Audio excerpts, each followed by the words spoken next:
It is meant to be a feel-good Friday right here on Morning Cafe, although the headlines do not share in those sentiments. We'll be looking at them later on. But still, we'll try and make it a feel-good Friday here because this is Morning Cafe. My name is Indimuli. Karibu sana.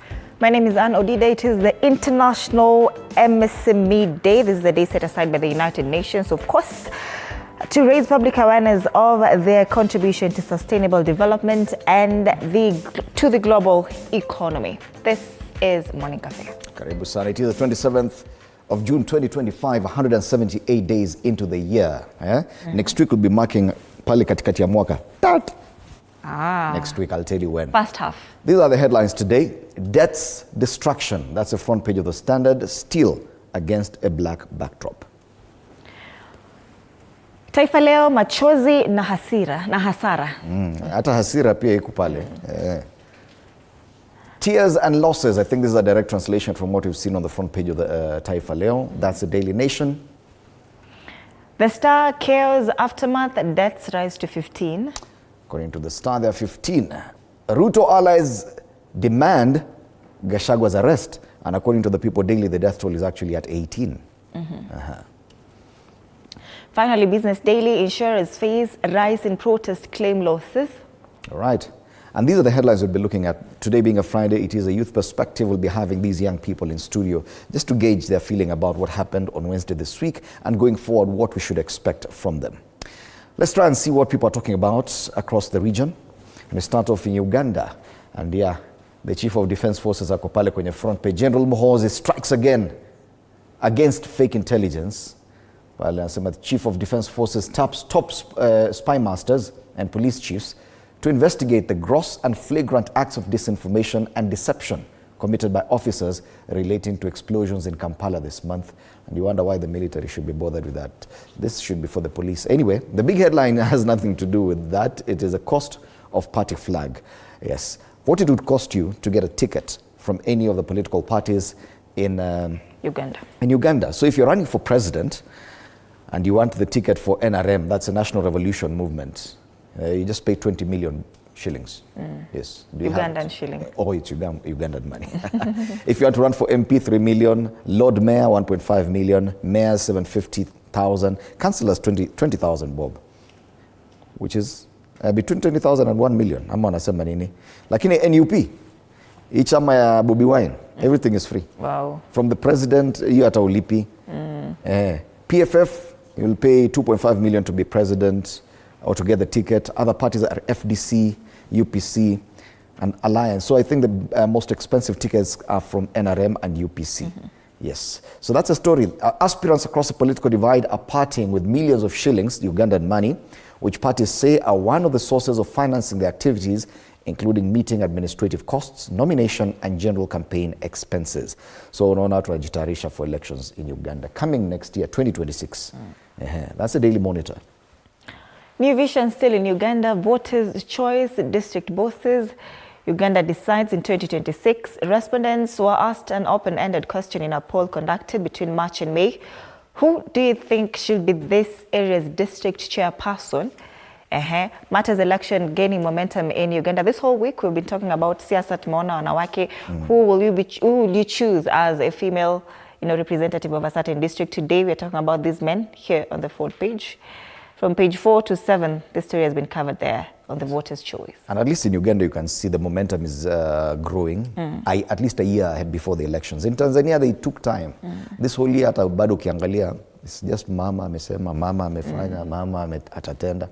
The other story given prominence there, Benny Hinn arrives for mega crusade. So kama unataka kuona Benny Hinn, kama unatafuta Fidi Osband, enda Uganda. The story is on page 2. Arts teachers. I want a husband. Labda alipata. Maybe she's just looking. Yeah, Benihina alimwombe. Arts teachers to get pay rise in September this year. Wamekuwa strike for 3 weeks now. Katanga cop cross-examined on Molly's swab samples. Security operative face probe over forgery. Museveni welcomes ex-opposition youth to NRM. Kuna picha yake lakini jina yake iko hapo. Yeah, at least we've gotten a break from President Museveni on the front page of the New Vision. That's the New Vision. All right, we cross over into Tanzania, and the front page talks about what next as Samia delivers Bunge closing speech today. All eyes will today be on President Samia Suluhu Hassan when she delivers a closing address to the 12th National Assembly. That is also widely expected to set the tone for the October general election. So ni kama wanafunga kazi sasa waende wa campaign. It's only 3 months to election by the way in Tanzania. Na hata ukiangalia uoni Chadema ni kama walifinywa kabisa, hata wazungumzi siku hizi. Other stories given prominence: how Africa can ensure resilient growth through trade payment systems, and 9 sectors to deliver Vision 2050. Tanzania's National Development Vision 2050 has identified 9 transformative sectors that are set to accelerate the country's development over the next 25 years. What happened to our Vision 2030? I think it's still there. Oh, really? Strategy India tena. Sahi tuko bottom up to move on from 2030. Why women-led startups struggle for financing is another story on the bottom strip there, but the main story is on page 3. Pale juu, Africa's trade outlook bright despite global challenges, and that's the Citizen.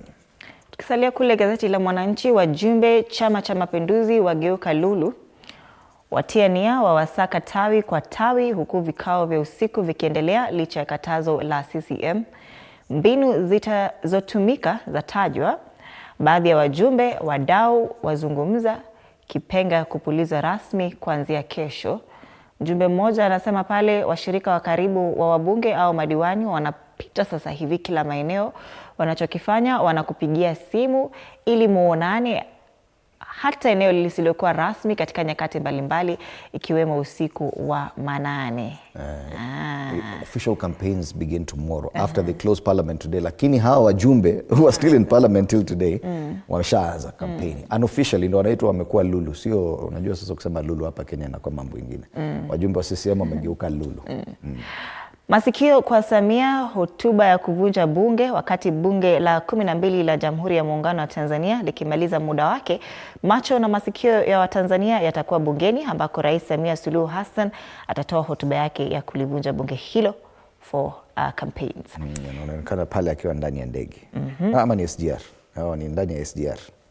Mchakato wa uchaguzi Oktoba, kuvunjwa kwa bunge hilo ni mwanzo wa mchakato wa uchaguzi mkuu utakaofanyika Oktoba mwaka huu, na tayari vyama vya siasa vimeshaanza mchakato ya ndani ya utoaji na urejeshaji wa fomu kwa makada wake kuomba ridhaa ya kuwania nafasi za urais, ubunge, udiwani na uwakilishaji.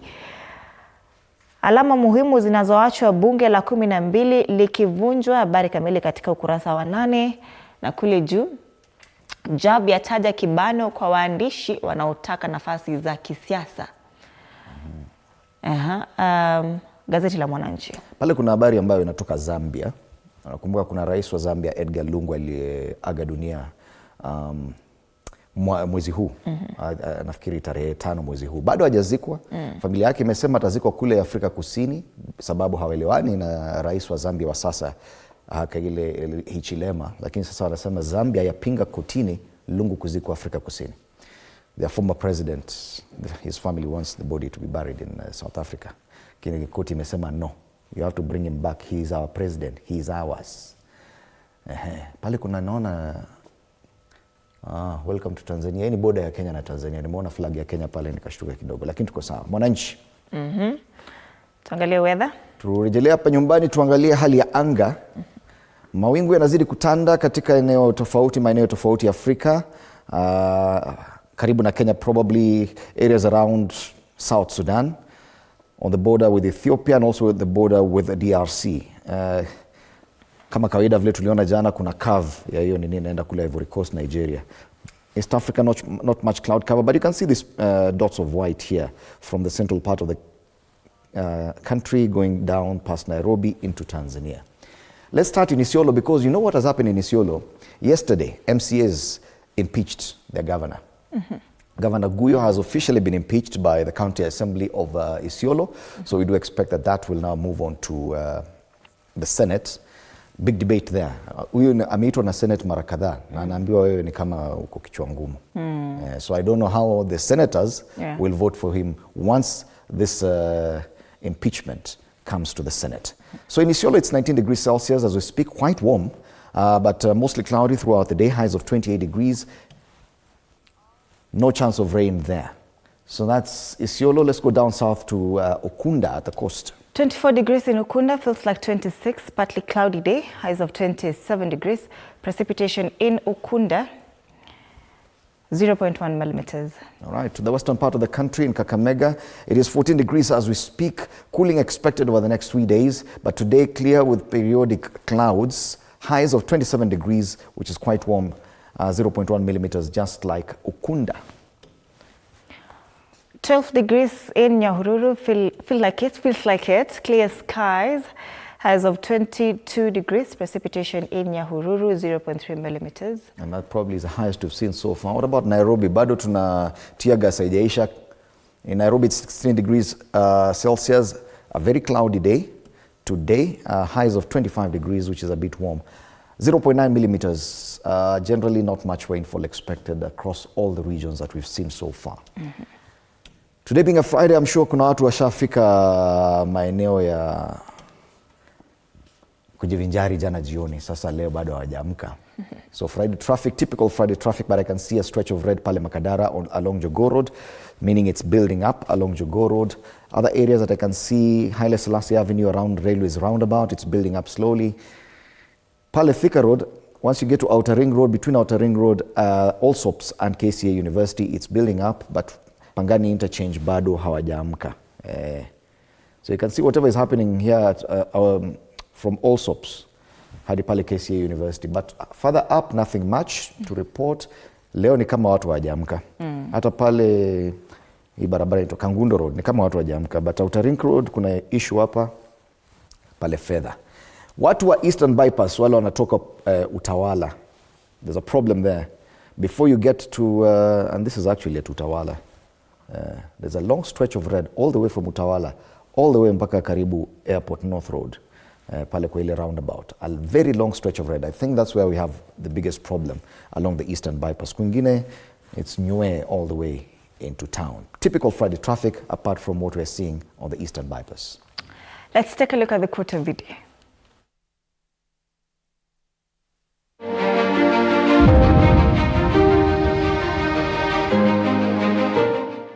The path to greatness is paved with persistence, not perfection. Keep moving forward even when things seem impossible, for progress is born from overcoming adversity.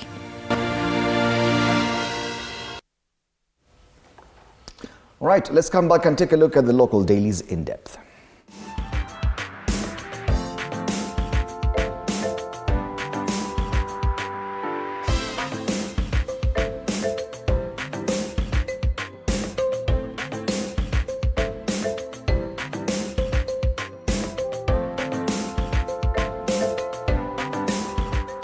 All right, at exactly 14 minutes past the hour, these are the headlines. We start off with the standard, deaths and destruction. But even before we get to the very negative headlines, let's take a moment to honor Faith Kipyegon, who was not very successful in her world record attempt at running a sub 4 minutes for a mile. Faith Kipyegon tried to become the first female athlete to run a mile in less than 4 minutes in Paris yesterday. The story is on the back page. She missed it by 6.42 seconds. Only imagine 6 seconds. She would have broken the world record. But she beat her own record because previously she had done it in 4 minutes, 7 seconds. Now it's 4 minutes, 6 seconds. Iko pale nyuma. Faith inches closer in her bid for sub 4 minute mile. Congratulations to Faith Kipyegon, and I'm sure she will. And she had male pacemakers yesterday during her attempt to break the sub 4 minute mile barrier in Paris. Congratulations to Faith. We know you will actually get to do it. Back to the main headlines. She was very positive about it. Yeah? She was very positive about it yesterday. She said eventually a woman will one day do it. Even if it's not her. And I like that she doesn't have to be the one, but a woman will actually do it. Congratulations to Faith Kipyegon. Now back to the main conversation of the day, deaths and destruction. As we continue monitoring the aftermath of the protests from Wednesday this week that happened in at least 25 counties. In name of protests, they were young, some barely out of childhood, with dreams yet to bloom. Now their families are preparing graves instead of graduations. Killed while protesting to honor fallen Gen Z heroes, they have become the latest victims in a nation that slaughters its future.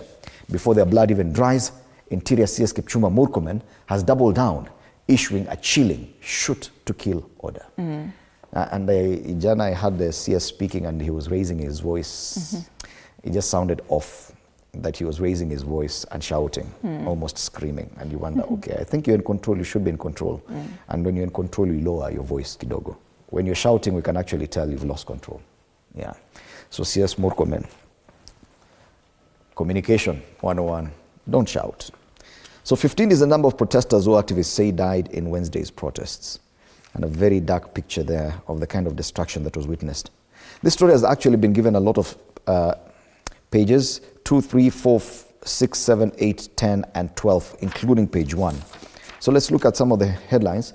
Traders grapple with heavy losses amid destruction and looting spree.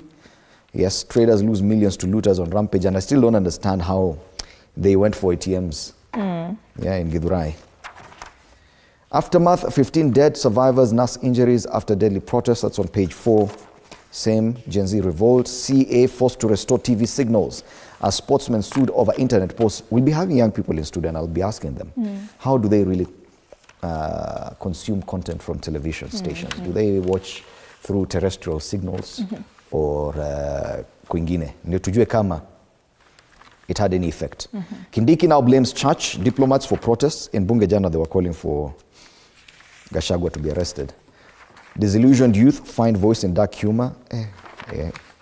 And barricades, bullets, media blackout signal Kenya's descent into repression. That's page 10. Protesters make daring raids on police stations as officers injured. These are just some of the headlines. Yes, MPs clash over motion targeting Gachagua over protests and anarchy. And Raila hits out at opposition over Gen Z rebellion. Yeah. Hey, na imeendelea tena. Mother in anguish after son's alleged abduction. And court satisfies new case against Lagat in Ojwang's murder trial. So because after that it's just a The Standard has dedicated all their front pages to matters to do with Wednesday's protests. That's The Standard today. Taifa Leo, machozi na hasara. Siku moja baada maandamano ya vijana wa Gen Z, wafanyabiashara walioporwa waendelea kukadiria hasara. Siku iliyotengwa kwa makumbusho ya vijana zaidi ya 60 waliouawa kinyama na polisi Juni tarehe 25 mwaka jana iligeuka jinamizi kwa wafanyabiashara katika maeneo tofauti ya nchi ambao walipoteza mamilioni ya pesa mikononi mwa wahuni. Magari yalichomwa, afisi za serikali ikiwemo mahakama zikiharibiwa vibaya, maduka makuu yakivamiwa na mali nyingi kisombwa na wahuni hao. Mwishowe siku ya ukumbusho ikawa ni akilio zaidi. Wauzaji wengi sasa wameduaa wasijue la kufanya. And the question is, who was supposed to protect these businesses? If the police were engaging in a push and pull with protesters, then who was to protect these businesses? If the county governments have already issued, a promise that their businesses will be protected and then want to go through losses. And I saw one MP yesterday, I think it was Didmas Barasa, saying that our police have been, they were unable, because of the kind of pressure on police, that they were unable to contain, that they were just sitting back and watching as goons raided shops. That they can shoot to kill. That they've been told not to use their guns. Really? 15 people are dead already. How come these goons were not shot? Yeah? Yesterday ungeenda town, you would see women and men crying, I can imagine how much investment you've put into a shop like this one, and then you come in the morning and there's nothing in it. Yeah. Vidokezo vingine, Koome ataja uchomaji koti ugaidi. Jaji mkuu asema uchomaji wa mahakama ya Kikuyu ni kitendo cha ugaidi. Na Babu Owino apokonywa walinzi wake. Adai serikali imeondoa walinzi kwa kuandamana juzi. Koti yazima mazishi ya Rais Lungu. Aliyekuwa rais wa Zanzibar Edgar Lungu alipangiwa Zambia. Umesema Zanzibar. Okay. Aliyekuwa rais wa Zambia Edgar Lungu alipangiwa kuzikwa Afrika Kusini. And the top strip, Kindiki na Murkomen wakemea mabalozi na kanisa kuhusu fujo. Waziri wa usalama ataka jamii ya kimataifa kutoingilia uhuru wa masuala ya kisiasa ya Kenya. Naibu Rais asema fujo hazitaruhusiwa tena. Is this why they don't want us to air these things? Because now they're talking about we need to protect. Naibu Rais asema fujo haitaruhusiwa tena. Alisema ni noma. Mimi ni noma. Mimi ni noma, si noma. Gazeti la Taifa Leo. Let's move on to The Nation. Tears and losses, and I think this is a direct translation from what we've seen on the front page of Taifa Leo. Back to zero for traders. Business owners wake up to broken promises, looted goods and lost millions. And there's that Naivas supermarket in Nyeri town, which was raided. It was broken into and looted during protests to mark the anniversary of the June 25th, 2024 demos.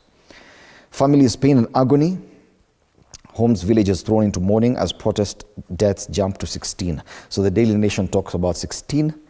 We've seen the Standard talking 18. About 15. People Daily talks about 18. Unprecedented attacks. Rowdy protesters wreck 9 police stations, Akot banks, government offices, and Murkomen warns media. Wamelaumu media sana. Interior CS accuses media houses of fueling protests and threatens shutdowns. Pale kuna mama moja pale, Miss Agatha Kiragu, during an interview at a home in Kihugiru village, Nyeri County. Her son Joseph Ndonga was allegedly shot by police in Othaya town during Wednesday's protests. Away from that, another story given prominence. Junior schools facing severe teacher shortage. Public learning institutions are grappling with a shortage of teachers that stands at 98,000. Junior schools are the hardest hit with a shortage of 72,000 tutors, Outgoing Teacher Service Commission CEO Nancy Macharia has said. That story is on page 15. Tukifungua hapa gazeti, because the main story is about the echoes of June 25th. The CS alisema alimedefend police akasema they did a very good job. Yeah. So if they did a very good job, hizi losses zinatoka wapi? Hizi za maduka yalikuwa yanaingiliwa wakifanya a very good job. Upande gani wa town? Yeah. So there's a pictorial of the aftermath of the protests on pages 2 and 3 on the Daily Nation.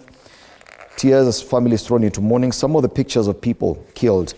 Abdikani Duro was shot in Thika. Victor Otieno, also in Thika. Fred Wanyonyi, the guard who was shot at Stima Plaza in Nairobi. Sasa huyu alikuwa protester. A security guard, surely. Ian Opango, a 17-year-old, was killed in Ongata Rongai, and David Mwangi was shot dead in Embakasi. City traders, state security failures. Yes, state failed us on security. And I think the traders are right to actually point a finger to the state agencies that munasema mulifanya kazi nzuri sana. Then how come our shops were looted? Yeah. If that is criminal, that is crime. If you cannot contain crime by whatever standards, then how can you say that you did a good job? All right. Picha nyingi, the ugly scenes of Wednesday's demos.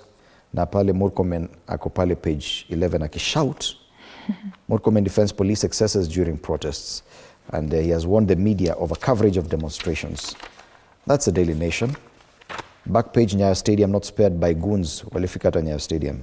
Nakarusha mawe. Demonstrators break glass panes at the main stadium and make away with several items after clashing with police officers in the city center. And that's the Daily Nation. The Star cares aftermath, deaths rise to 15. Tears, screams echo in the corridors of City Mortuary, and the Star has given coverage to this story in pages 2, 3, 4, 5, 6, 7, 8, 9.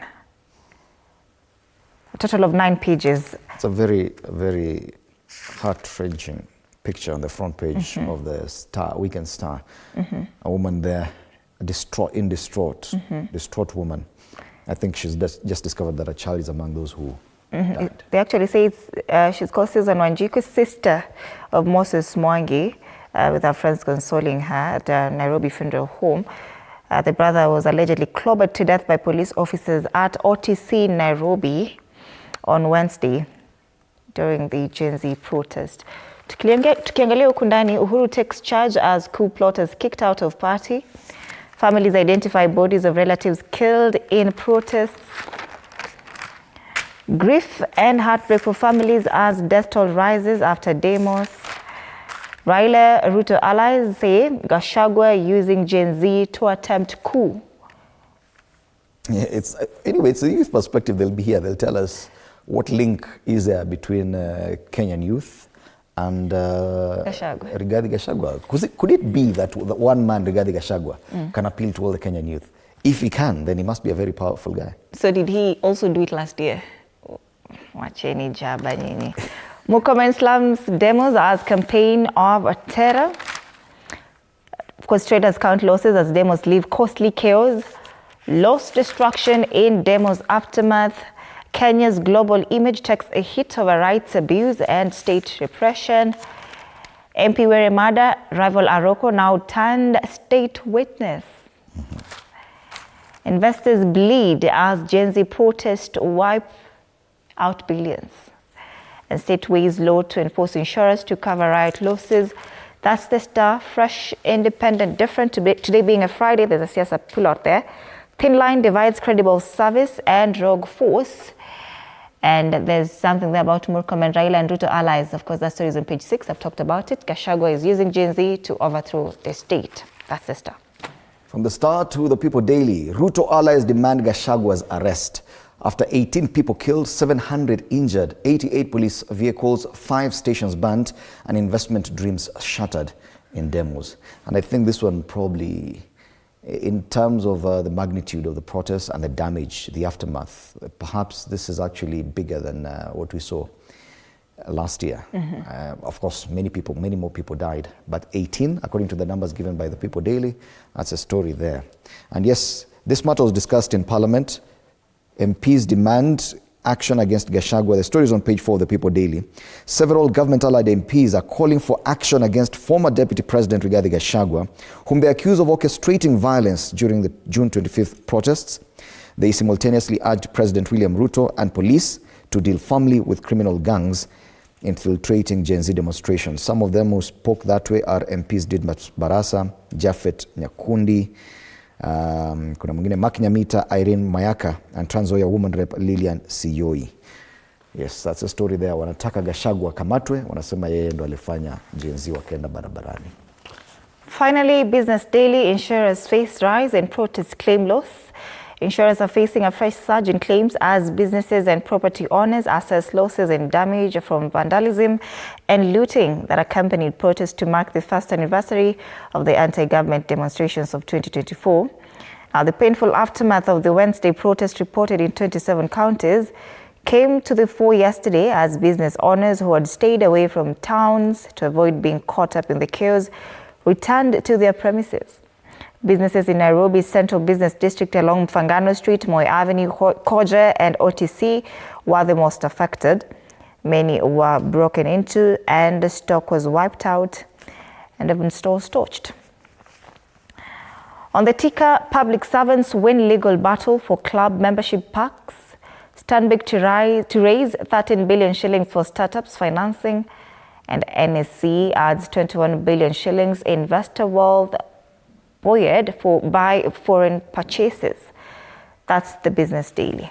Right, so those are the local dailies, mainly focusing on the aftermath of the Wednesday protests. Let's take a look at the cartoons today. Once again, you remember today being a Friday, we'll be having these young people in studio for their youth perspective on what the main headlines are talking about.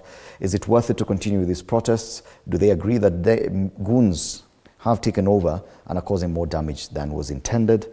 And the number of deaths, is it worth it? That while we are commemorating 60 people who died, 18 more die. So next year when you come back to commemorate the 18 who died this year and 60 who died last year, then we pay with more blood. Is it worth it?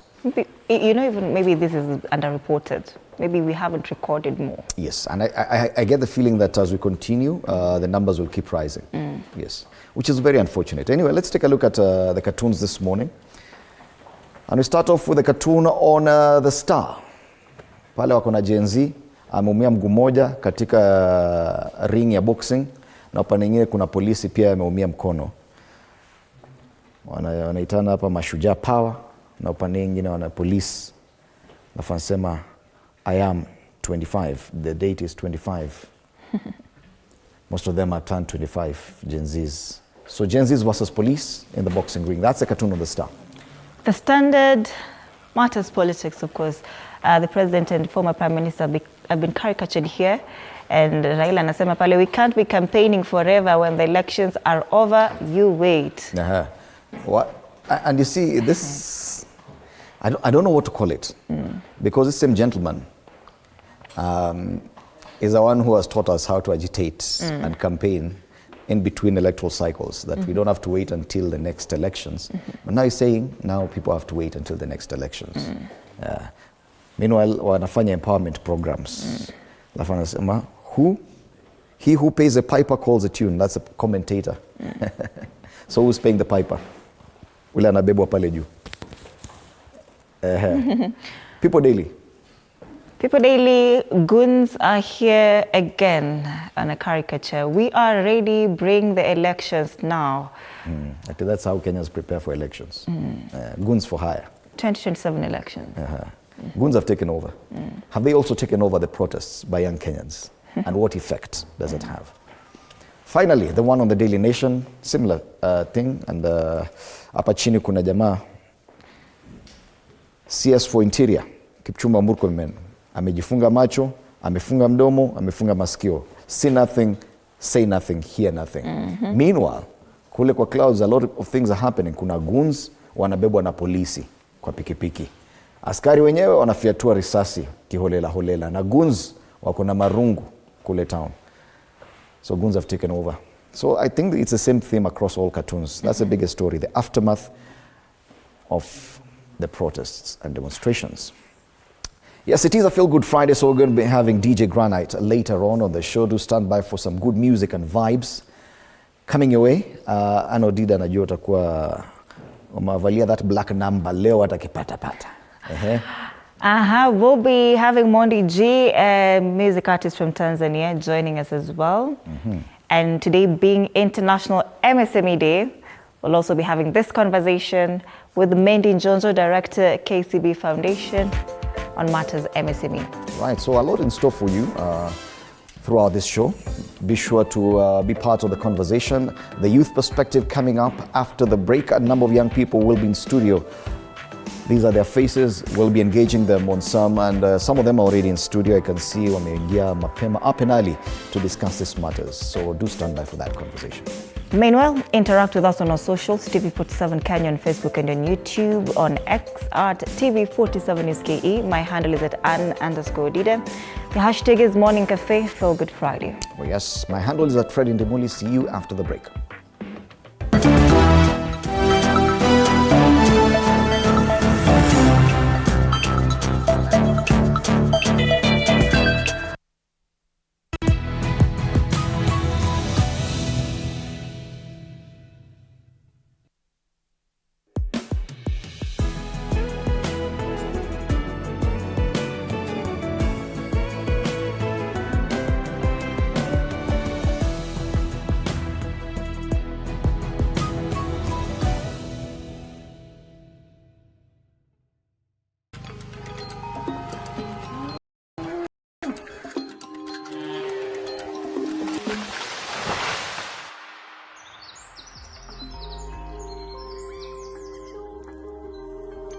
Our world is changing every day, and so should we, for the better. Each week, we tackle the big why, the question that should be on everyone's minds. Why isn't this fixed yet? Deforestation, global warming, and the adverse effects of climate change. The future isn't just something that we inherit, it's something that we create. Join us on The Green Fix as we tell the stories of those who refuse to give up.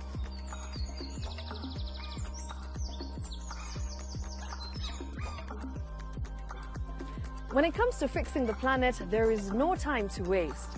Join me, Shiksha Arora, on Thursdays at 9 p.m. on The Green Fix as we look into the big why, you and I.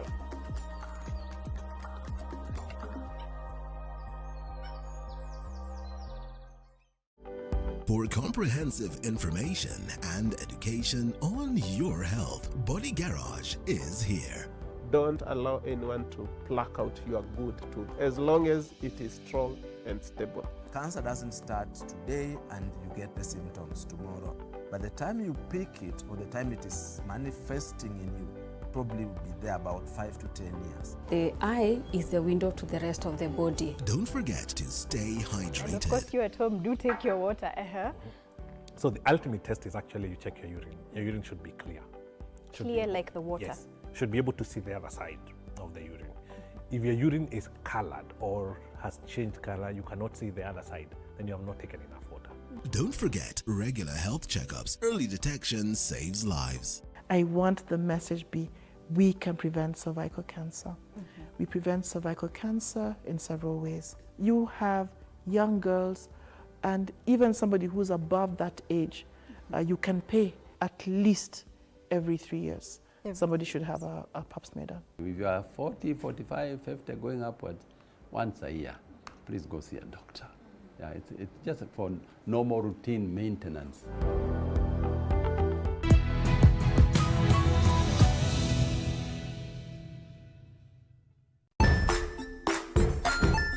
Hey there, friends. Welcome to Kids on the Block, where fun and imagination come alive. We dive into magical world filled with exciting adventures and awesome friends. What position were you in? I was number 2. What position were you? Number 1. He decided to cross the bridge by his house and look for food on the other side. We're going to do half cup of chocolate chips, and the other one, we're going to do half cup of the blueberries. So, grab your imagination hats and get ready to explore with us. Join us every Saturday at 9 a.m. for new friends, amazing stories, and tons of laughter. Jiunge nasi tunapoangazia safari za viongozi bora.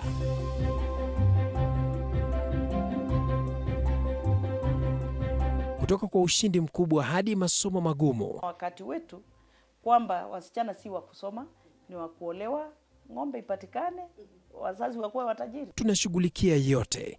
I wish I were a better investor. My parents taught me how to look for things for myself.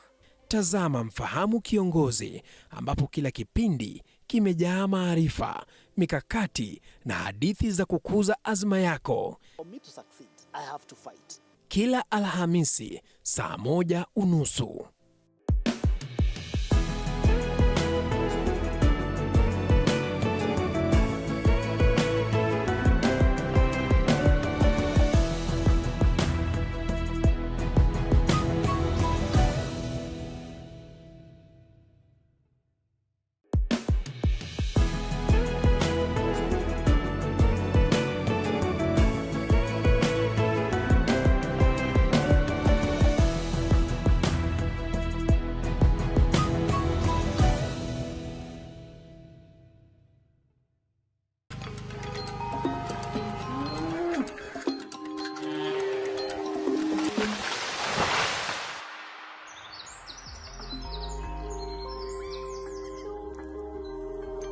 Our world is changing every day, and so should we, for the better. Each week, we tackle the big why, the question that should be on everyone's minds. Why isn't this fixed yet?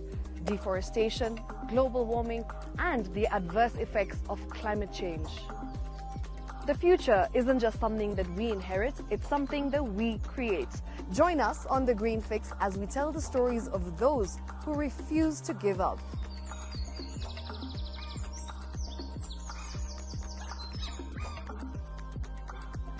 When it comes to fixing the planet, there is no time to waste. Join me, Shiksha Arora, on Thursdays at 9 p.m. on The Green Fix as we look into the big why, you and I.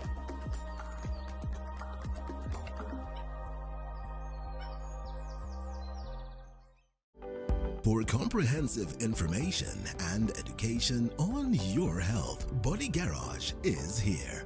Don't allow anyone to pluck out your good tooth as long as it is strong and stable. Cancer doesn't start today and you get the symptoms tomorrow.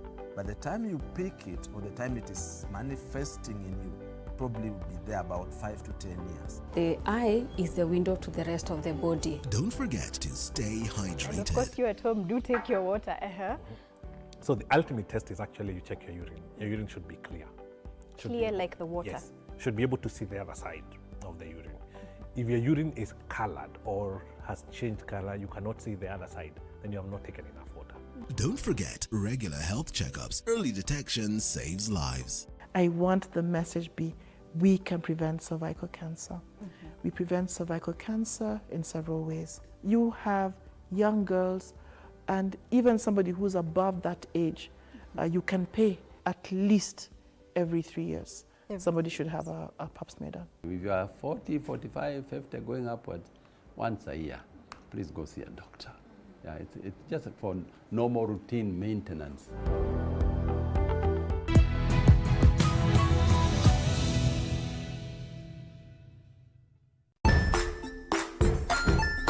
Hey there, friends.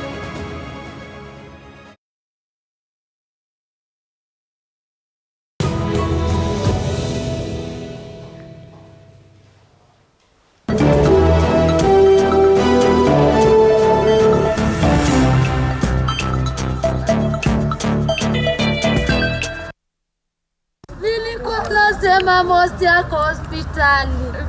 Ona vile wamemharibu sura. A cloud of grief engulfed the Nairobi City mortuary Thursday morning. And in what appeared as a deja vu, the situation was similar to the events that we witnessed on the 26th of June 2024, when parents arrived at the same morgue to identify the bodies of their loved ones who were shot dead during the June 2024 protests. Nimeingia nikapata mtoto alipigwa risasi, iliingilia hapa na ikatokea na nyuma. Because I don't know where I will start everything, like... Despite the date and month being consistent with last year's events, what varies this time round is the parents' lost hope for finding justice for their slain children who were killed by men who promised to offer them protection. Sioni kama kuna justice. Ule kijana alipigwa Rongai wa Kennedy Onyango, huyo mtoto wa grade 7. Ndiye akalia mtihani ya KPSEA, alikuwa anasoma na mtoto wangu shule. Kama justice kwake hajatendeka, mimi itatendeka kweli? Sioni kama Kenya kuna huruma na kuna justice kweli. Serikali yetu hii inatunyanyasa. Wanyonge ndio tuna ukweli. Here we meet Ian Opengo's aunt, a 17-year-old boy who was shot to the head during Wednesday's protests in Rongai. Penye nimeona mwili ya mtoto wa ndugu yangu nimesikia uchungu. Nikiona hiyo picha venye alipigwa kama amejikunja hivyo, ni kama alikuwa na stress kwa sababu alikuwa amejikunja hivi kama anakimbia. Mimi nimesikia uchungu sana. Mtoto alimwagika. Broken and shattered by the gruesome murder of her nephew, she now wants the government to expedite on the investigations and deliver justice to the 17-year-old boy, terming his death a premature and tragic end to a life filled with promise and potential. Waache kutuumiza. Waache kuumiza watoto wadogo wenye wangetuzika sisi. Sasa kama wanaua watoto wadogo na sisi wenyewe tumezeeka, nani atatugaramia sisi? Waache kutuumiza. Wale watoto wetu, waache watoto wetu wakae na freedom yao. Mimi naomba tu justice kwa mtoto wa ndugu yangu kabisa. Kitu naomba tu ni justice. Pointing fingers at the police and government, Kevin Jao's family has slammed the police for the brutal murder of their kin, whom they say has left behind a young family. Tunataka haki itendeke kwetu na kwa kila Mkenya. No, because I don't know. I don't know what to say. Like, what I want to say, I want justice for him because he was my everything. Kevin's father now say their kin was shot at the Kikuyu bus stop on his way home from work and was not part of the protests. Alikuwa kazi huko Kikuyu. Anafanyanga kazi na contractors za barabara. Sasa nikapigiwa simu usiku wakati alipokuwa anatokea kwa kazi, ndio alipigwa risasi akiwa kwa stage. Na amewacha watoto wadogo sana. With the number of protesters who died during Wednesday's protest reported to be 8, a section of leaders, pressure groups and activists have strongly condemned the killing of the protesters by police officers, terming it as adding salt to an injury. Come out to condemn police excesses, we come out to condemn police killings, and in those same processions, more people are killed. So this is something we really need to think through as Kenyans. We have to make sure that protests are not criminalized in this country. Samira Mohammed for TV 47, Nairobi. Oh, yes, indeed. On this 27th day of June 2025, we continue examining the aftermath of the events of Wednesday, June 25th, when a number of young Kenyans, not really young, a mixed group of Kenyans came out to the streets in commemoration of what happened last year on a similar date. But as it would appear, today we are staring at even grimmer headlines. Death, destruction, that's a standard. Ruto allies demand Gachagwa's arrest, still linked to the same. Chaos aftermath, deaths rise to 15. The People Daily puts the number at 18. Insurers face rise in protest claims, losses. Machozi na hasara, gazeti la Taifa Leo.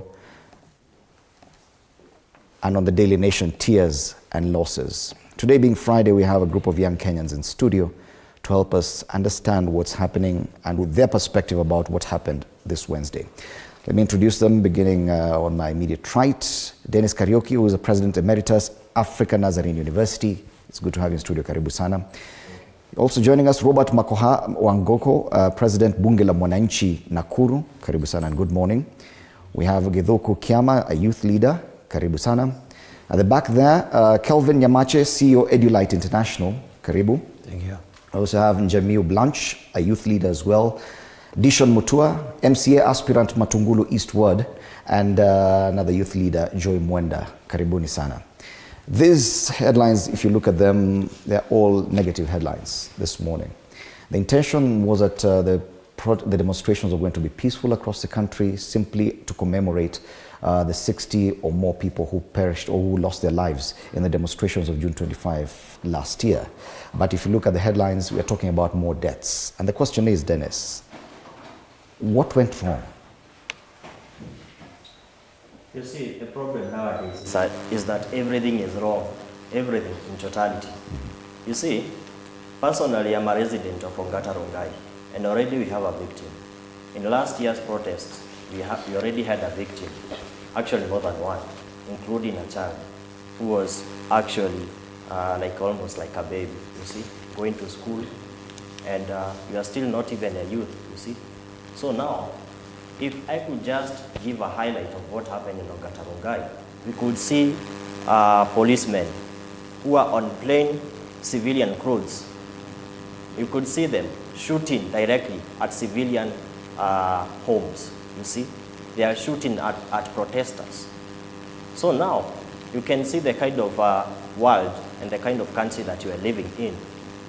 We do not have any order at all when it comes to protests. Number one, I can also tell you that in the morning, the protests in any part of the country, it was very peaceful. Those were the real Gen Zs that began in the protests in the morning. But later on, they were infiltrated by goons. And all these goons, the question is, where do they come from? You realize there are two choices. Number one, they are hired. Others, they just find themselves, just like the other guy who was in town was recorded saying, si tulikuwa mboka, so unaona, unalitaliate, unaona. So that guy actually appeared as a goon, but you are not yet paid. You see, the numbers that came out on Wednesday, it was supposed to be a remembrance. It was supposed to be like an anniversary of remembering the day when the protest began. The day when the Gen Zs came out in the streets to demand their rights. Because the civil rights, it is a civil right to come out and speak out. You see, the problem is we are supposed to be going to participate in the public participation. That is where we are supposed to be airing our rights. But the question is, are we listened to? Do they listen to us? And indeed, Article 37 assures and guarantees you that right. Every person has a right, peaceably and unarmed, to assemble, to demonstrate, to picket, and to present petitions to public authorities. But, Robert, it is the cost of this that we're now questioning. Is it worth it that a year later, as we commemorate the deaths of about 60 or more people who may have died last year, that more blood is shed, that 18 and I'm sure the numbers will continue rising, probably they'll get to 20 or more, that as you commemorate the death of those 60 people, 20 more killed. Okay. Is it worth it? Thank you so much for the invitation, and as people have been told, I'm Robert Makoha Wangoho, the president of Bunge la Mwananchi, Nakuru County. In Bunge la Mwananchi, we stand for the rights of the people, especially who are the voiceless in the society, as well as standing to fight or to bring to an end the violation of the human rights. Now, I may start by telling you that it was not worth, and we must ask ourselves, where did the rain start beating us, and what can we actually do for us to have a different story come next time? You realize that there is something crucial that the government must march with a lot of speed to rectify before we expect different results. As they normally say, you can't do things in the same way and look forward for different outcome.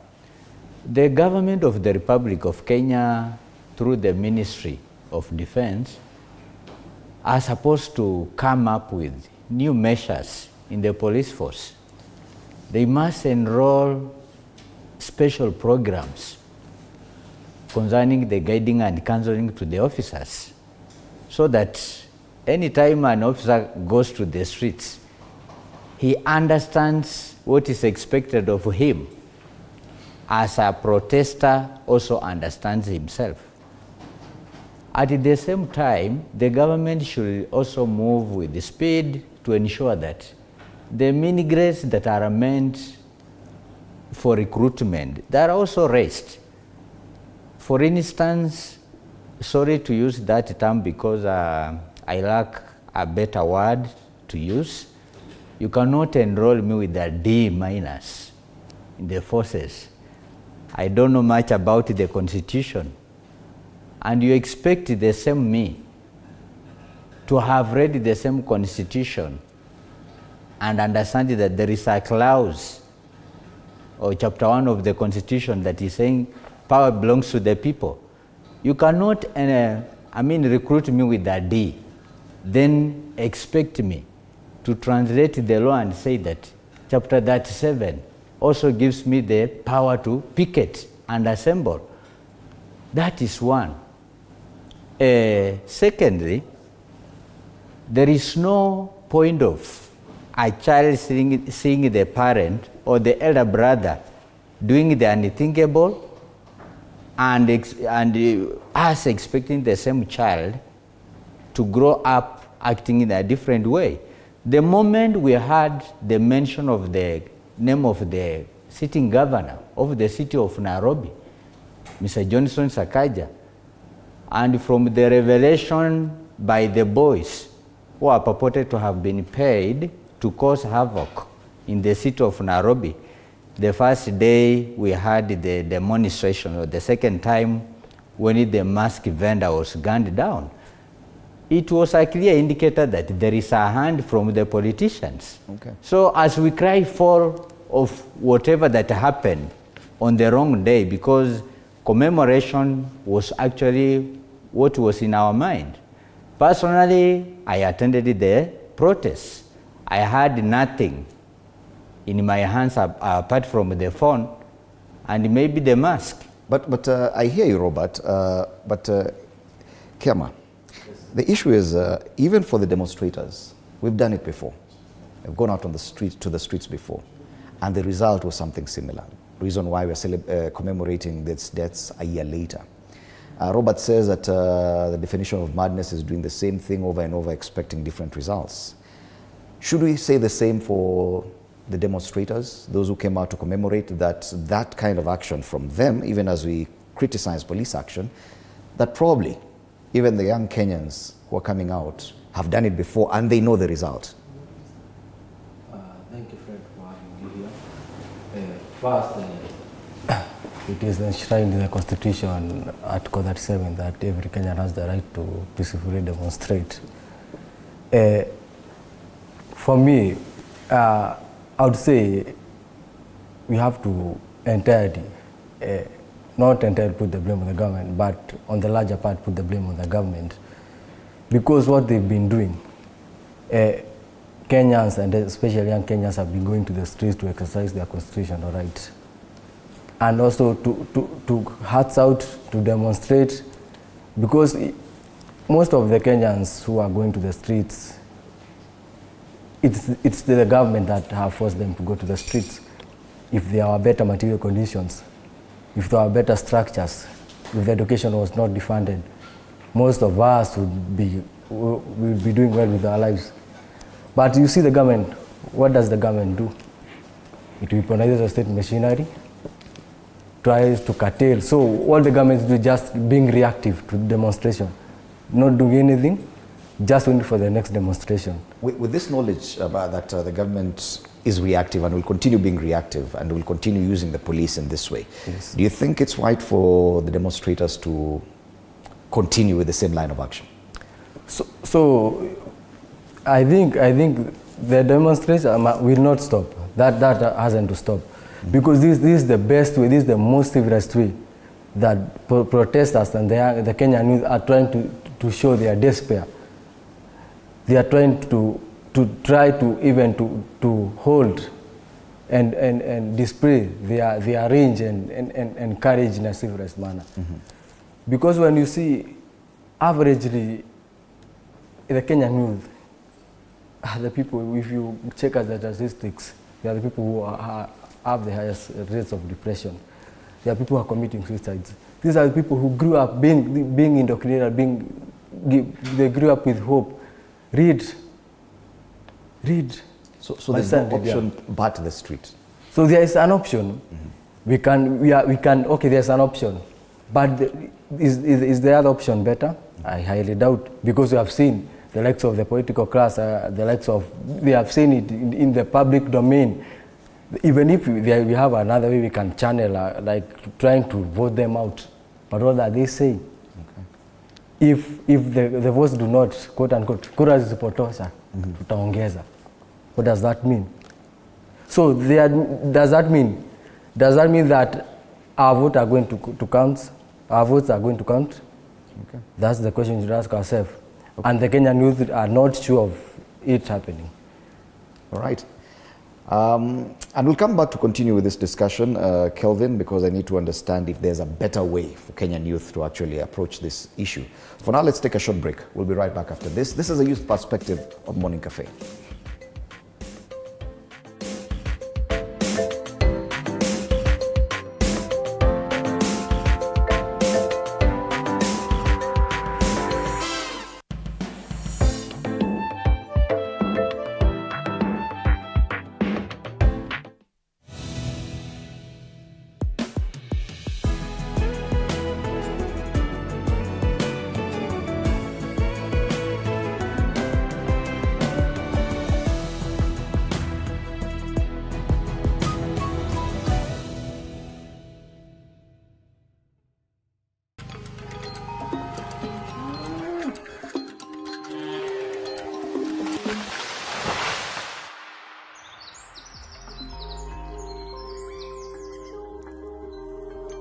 Our world is changing every day, and so should we, for the better. Each week, we tackle the big why, the question that should be on everyone's mind. Why isn't this fixed yet? Deforestation, global warming, and the adverse effects of climate change. The future isn't just something that we inherit, it's something that we create. Join us on The Green Fix as we tell the stories of those who refuse to give up.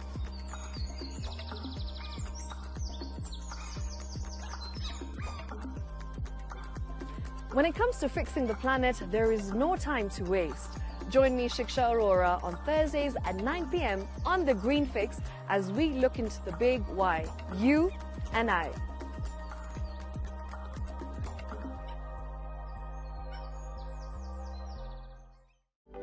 For comprehensive information and education on your health, Body Garage is here.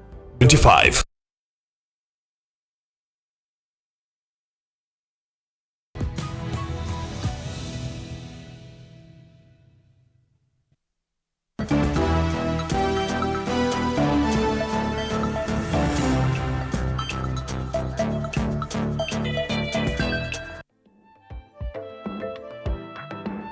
Right, welcome back. You're watching the Youth Perspective on Morning Cafe. My name is Indimuli. I'm still in studio with a number of Kenyan youth, and we are examining the aftermath of the events of Wednesday this week, when Kenyans came out to the streets to commemorate the death of over 60 people who lost their lives in the demonstrations of June 25th last year. But now we're looking at the aftermath, and more people have died. Business owners woke up yesterday to broken premises, looted goods, and lost millions. More deaths. Homes, villages thrown into mourning to protest deaths as the numbers get closer to 20. According to government numbers, they're saying 10, but different dailies, the People Daily talks about 18. The numbers could actually be much higher. Rowdy protesters wreck 9 police stations, a court, banks, and government offices. A court in Kikuyu was actually torched. Kelvin, and that's a question because this was never the intention. Yeah. This kind of destruction was never intended by those people who are coming out to commemorate. And the question is it worth it? And can it be done differently?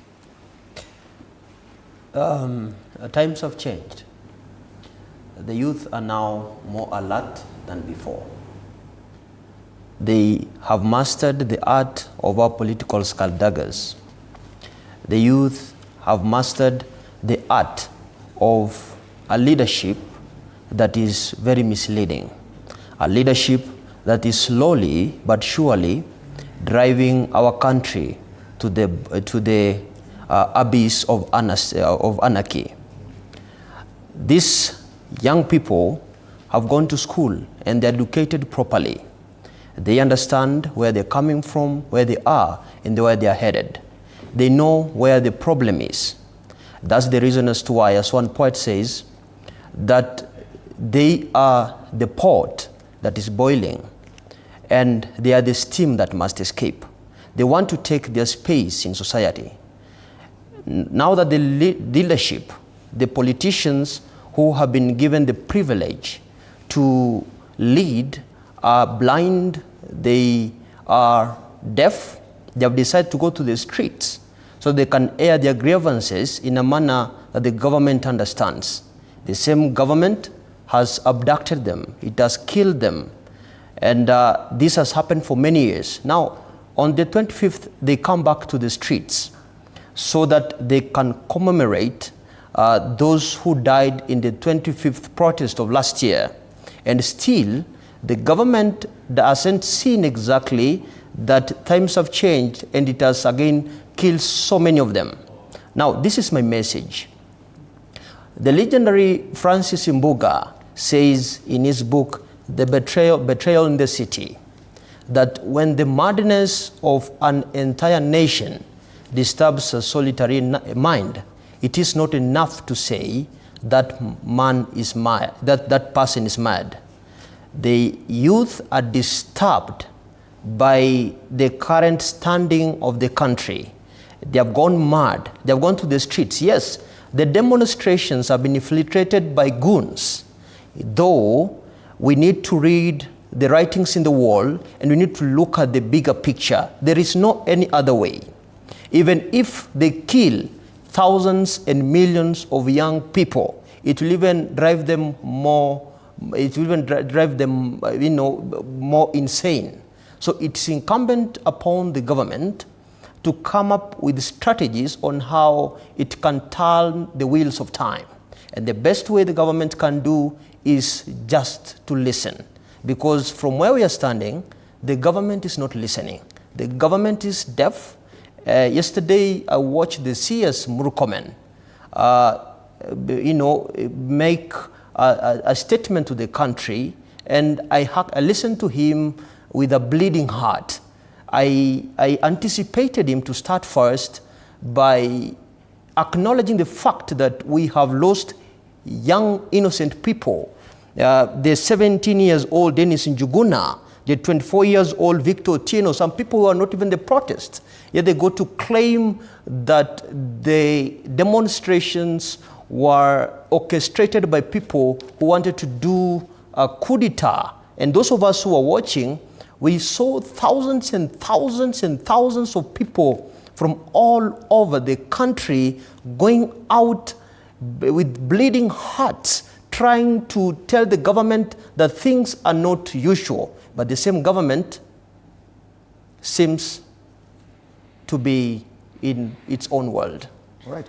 But I'm still yet to get the answer, Blanche, because the issue is, fine, looking at the dailies today, of course, the intention of the youth was clear. It was to commemorate. But you look at the front pages today, it talks about death and destruction, the mayhem, losses in businesses, deaths, distraught mothers crying at the city mortuary because their children have been killed. And you wonder, is it worth it? This route, and allow me to ask this question because young Kenyans also need to be accountable for what they do. Is this cost worth what you're pushing for? Well, Ben, my name is Wangoi from Ongata Rongai, a youth, and let me say, we as demonstrators, we have tried everything possible to have dialogues with the government, and yet they seem deaf not to hear us. It is not our intention to result to this, but again, we must be heard. The policy reforms must be done. The overtaxation must be reduced. It is not our wish to come out in the streets and demonstrate and put us at a risk of losing lives. But again, the silence to all this poor governance is more dangerous than actually the fear that we have because we are fearful. But again, we are so hopeful that at least the government will hear us. They will put our opinions into action. And actually the solution lies with them. They know what they must do. Mm-hmm. But listening to CS Murkomen Dishon, do you think they're listening? Do you think they understand where you're coming from? Actually, the focus, according to CS Murkomen, is mostly on the losses, the destruction, destroyed businesses, destroyed government installations, courts, banks, government offices. That appears to be the focus by the administration of the day. Do you think that by doing that, they could just be unfairly demonizing the good intentions of the demonstrators, which was simply to commemorate the lives lost last year? Okay, my name is Dishon Mutua, and let me talk about three things: anarchy, constitution, and the finance bill last year on June 25th. Let me start with the June 25th protest. We were rejecting the finance bill, and what really led us to reject the finance bill was basically overtaxation. Okay, then we later came to discover that police or the current regime is using extensive police force. Now, like, we've decided now to work up for the police force. Initially, they were issuing court orders, but then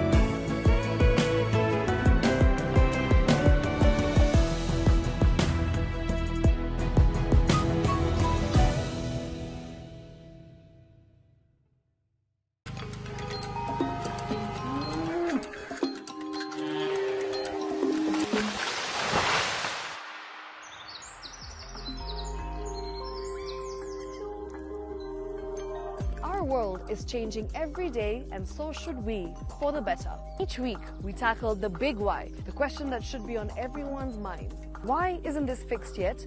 Deforestation, global warming, and the adverse effects of climate change. The future isn't just something that we inherit, it's something that we create. Join us on The Green Fix as we tell the stories of those who refuse to give up.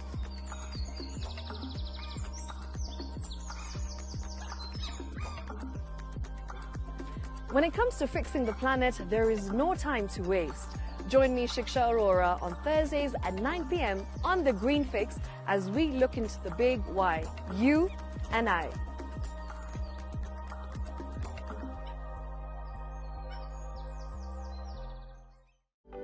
For comprehensive information and education on your health, Body Garage is here. Don't allow anyone to pluck out your good tooth, as long as it is strong and stable. Cancer doesn't start today and you get the symptoms tomorrow. By the time you pick it or the time it is manifesting in you, probably will be there about 5 to 10 years. The eye is the window to the rest of the body. Don't forget to stay hydrated.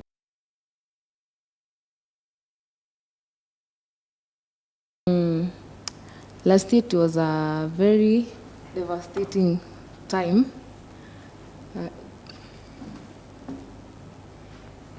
Losing lives of the young people and nothing was done. Wengi walienda court and nothing changed. And hadi sahi, at this point, naweza sema hakuna kitu imechange bado. Na the more we are demonstrating, the more it is getting worse. Distractions, death of the young people, but in increase. So, as for me, what I would advocate for is we as the young leaders, we come up with a person who is going to lead us. Because honestly speaking, it's no longer working. Yeah. And she's the first person to actually admit that yes, probably mambo inafaa ifanywe differently. Yeah. Do you agree that even Kenyan youth, vijana wenyewe wanafaa to probably adopt a different way of doing this? Yeah, we have to do away with the old system because it is What about messing the street demonstrations? I've already seen calls here that now that we've moved on from June 25th, that the next date probably is Sabasaba, which is in about a couple of weeks. Do you think that it is the right way to continue going out in the streets kuandamana? Can we expect something different from what we've seen since last year till today? Wewe mwenyewe umesema nothing has changed. Yeah. And probably nothing will change. So it is upon us, the youth, to come up with our own leader because the government is not going to change. All right. Dennis, do you agree with that? That probably something needs to change. It's not just going to the streets, come Sabasaba or any other date, because you don't expect anything different from this administration. Yes, I agree with that, actually. Because number one, we already know that the reason why we are going to the streets is because we are disappointed. You see, the mistake as Kenyans, as voters that we continue to make, we continue to elect the same people and still expect that a different person will do something differently. So, for example, yesterday in Parliament, actually in the House, they were discussing Honorable Rigathi Gachagua. What are they saying? That Rigathi is the one who is behind all those demonstrations. They hired goons. Rigathi is everything. Rigathi must go. You see? He was already impeached. He is not in government, but they are not, you see, the only hypocrisy that I see in government is that they always politicize every situation. They want to, if they have maybe a political enemy, they'll use any situation that happens like the demonstrations just to settle their political. You see? Now that is why we need a new system, because the system is already destroyed. And by that I mean, in 2027, I heard Honorable Moses Kuria saying that there will be no election. I actually believe there will be none. Because if there will be an election, it means that there will be no fairness. Where would you say Mr. that? S.K. Macharia has come out in public. I think he was in a funeral, and he said, all elections in the past, Raila Amolo Odinga, Honorable, has been winning. So they have been rigging the elections since then. That is why we had the 2007 post-election violence, because all these are deals that are made by these people who are in power. You see, the problems begin when they are negotiating. When you want to become a leader, let's say, like, for example, I want to become a leader. The first thing that I will do, I will look for money. If I don't have enough money, I'll possibly will not win. Maybe I'm the visionary person. I'm the person who will bring change in this country. But since I do not have money, I shall look for every means possible to get that money. The same happens to these politicians. They will use any way possible to get that money. And for that to happen, they use party politics to enhance that. So you come and register yourself with UDA, and there is that sum of money that you are going to give to UDA so that you can also join into the position using under an umbrella of that party. That is the first one. If I am studying for president of Kenya, they will come to you and they will tell you, if you want us to support you, there must be something that you need to give us. We need you to be giving us this tender. Why do you think the NHIF system was changed?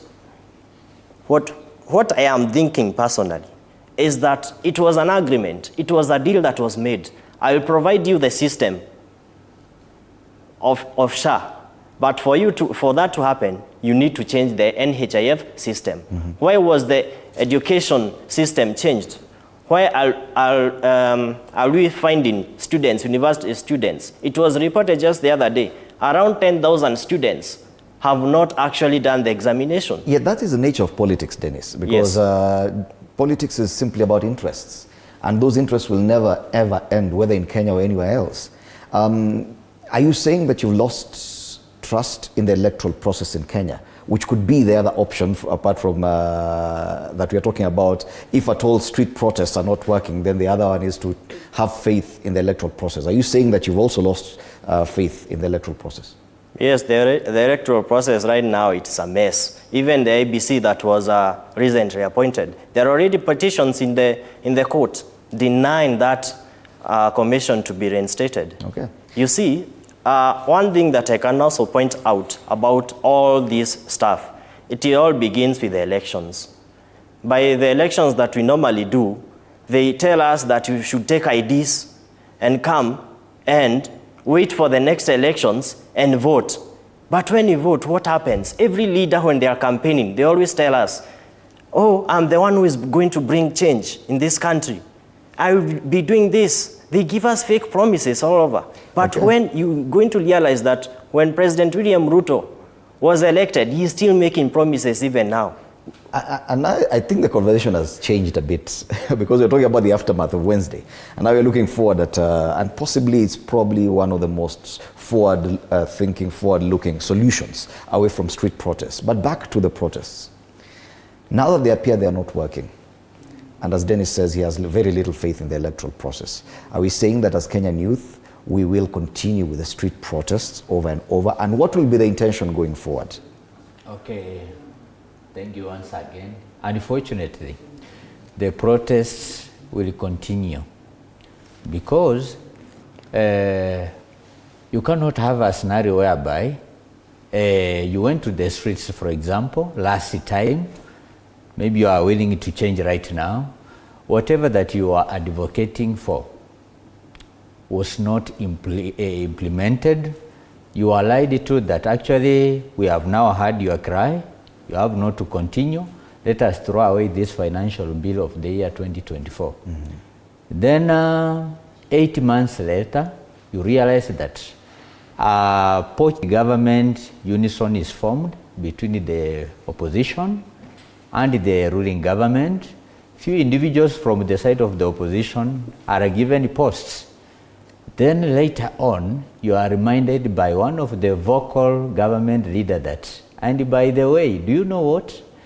97% of whatever that you are advocating for us to change, we actually threw away and implemented 97%.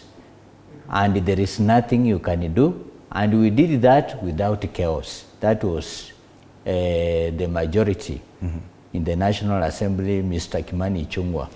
Now, if you are a Kenyan youth who was hurt by the previous financial bill of the year 2024 that led into the abduction of hundreds and extrajudicial killings of others, and today you are trying to hail, you plan to go and commemorate, then you hear some sentiments from a sitting leader claiming that they duped you.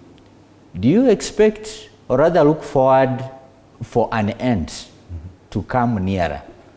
It is totally impossible.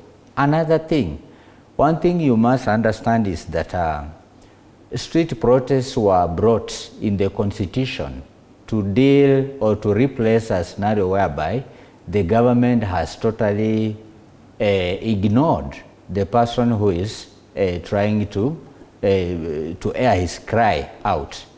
And one fact that we Kenyans must understand, even the leaders, is that 90% of worldwide protests are normally accompanied by some distractions. Why the distraction? The distraction, to some extent, makes this oppressor to act faster. Who told you that during Raila Amolo Odinga's tenure as the leader of the opposition, before he joined the government, we had no distractions? We used to have distractions. Why? It is only through, I'm not trying to say that it is good for the youth to destroy, because it is hard for us to build once again. I don't support the destruction. But in African perspective, it seems that when you destroy, it is when the oppressor comes out of the blanket very fast and say, no, instead of these people continuing to destroy, let us have a conversation on how to put things in order. So whatever that we are crying out is not that the government doesn't know what is going on. And it is very simple, actually. Let them reduce taxes to a considerable rate. You cannot milk the cow that is dying. Yet, and I hear you, Robert, but this time around, and you said it correctly, last year the issue was a finance bill. And there was a sort of reawakening on the level of understanding about the budget making process, the finance bill and all this. Today is 27th of June. The financial year is ending on Monday next week, meaning that by now, because Parliament had their last day yesterday for this financial year, the next time they are sitting will be in the new financial year next Tuesday. Yet, Kenyan youth are not talking about the finance bill. Kenyan youth are not talking about the budget. And where is the disconnect now? Are we saying that we've already given up Kiama on that issue about the discussions around the budget making process and the finance bill, and we've moved on to other things? You know, Fred, we need to understand is that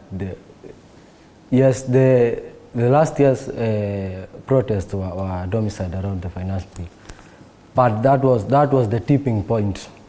That was one of the issues. That was the tipping point. Finance bill was the tipping point. And now, yes, things have been addressed. We see, okay, what made Kenyans not to be keen with the finance bill? They have tried to raise issues, but what they said, the members of parliament are on record saying that all the things, all the clauses you are fighting have found their way into the finance bill, into this year finance bill. So the issue is this. The issue is, finance bill is one of the issues. There are so many issues. There are taxation. There are things that have not been addressed. The government is defunding education. It's now making, because they have seen, they are, in their eyes, they've seen that education has become an equalizer. And now the Gen Z are able to hold the leaders accountable. So that's why you see them trying to defund education. They have defunded healthcare. All they want us is to become poor, more poor, more poor and poor. so that we can be their subjects and do things at their mercy. This is the reason you've seen goons are being had as low as 500 shillings to go and cause mayhem, pillage and destructions in the streets. That the Russians or the socialists call it lumpenization of the Kenyan youth, or they call it lumpenization. Because they are hopeless, they don't have something at the end of the day. So that's why you say they are saying to Komboka. Because to them, I overheard, when I was in the street, I overheard the young people who are hopeless saying, uradi imetokea. Because to them they see it as an opportunity. It is, to them it's that desperate, out of desperation, they are going out for a hunt. Either the lion kills them or they kill the lion for them to make a way. And listening to you, Kiama, because now we're getting, where do we get the clarity of thought on the intention of the youths going out? Because the youth are now being criticized about what exactly they were going out to do on Wednesday. Of course, the intention was, and the expressed intention was that they are going to commemorate young people who died. Yet, right now I can hear issues around hopelessness, joblessness, education being defunded, and all these things. And one may wonder, are we going to the streets over a myriad of issues, just under one umbrella, probably, of a commemoration? Fred, okay, why is there a correlation that this destruction of things happened when Communication Authority of Kenya stopped the live broadcast? Why is there a correlation that the periods goons infiltrated and there was breakdown of shops, breaking into shops and stabbing of Kenyans in the streets when the live broadcast was stopped? Was it coincidental, or is just something that came out of the blues? My guess, this is something that was choreographed, this is something that was planned. Okay, we cannot entirely put the blame on we say that all the goons were state-sponsored. There are also those who took to their interest as an opportunity to loot and loot. Because, okay, I would say the Kenyan political class has been looting since time immemorial. In Joe Samisi's books, Samisi's book says it's our time to loot. So they see if things are not going to change. Yes, the yesterday demonstration was meant to go and commemorate our martyred heroes who are martyred trying to agitate. But you see, even if we went to the demonstration, but still there are more bloodshed happening in the streets. And even if we do not go for the demos, the likes of Albert Ocheng end up, quote unquote, hitting their head against the wall. Right. Hold that thought. We'll be back to take a look at what exactly are the youth talking about. Are the problems too much that now they're just looking for an excuse to vent and ventilate? I'll be pointing that question to Kelvin Nyamache after the break. You're watching The Youth Perspective on Morning Cafe.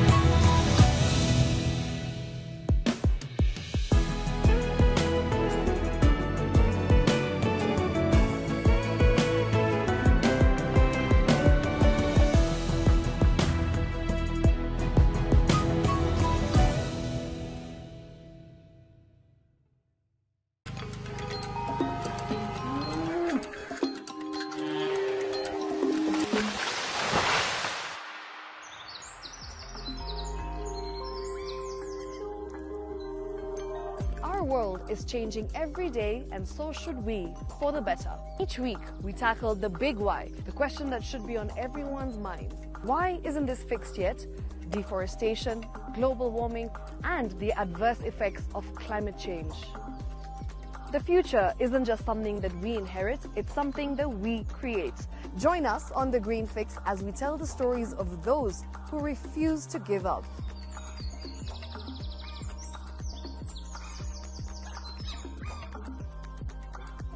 When it comes to fixing the planet, there is no time to waste. Join me, Shiksha Arora, on Thursdays at 9 p.m. on The Green Fix as we look into the big why. You and I.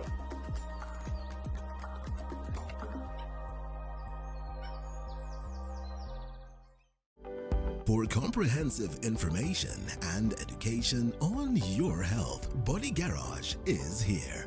Don't allow anyone to pluck out your good tooth as long as it is strong and stable. Cancer doesn't start today and you get the symptoms tomorrow. By the time you pick it or the time it is manifesting in you, probably will be there about 5 to 10 years. The eye is the window to the rest of the body. Don't forget to stay hydrated. And of course, you at home do take your water. So the ultimate test is actually you check your urine. Your urine should be clear. Clear like the water? Yes. Should be able to see the other side of the urine. If your urine is colored or has changed color, you cannot see the other side, then you have not taken enough water. Don't forget regular health checkups. Early detection saves lives. I want the message be, we can prevent cervical cancer. We prevent cervical cancer in several ways. You have young girls and even somebody who's above that age, you can pay at least every 3 years.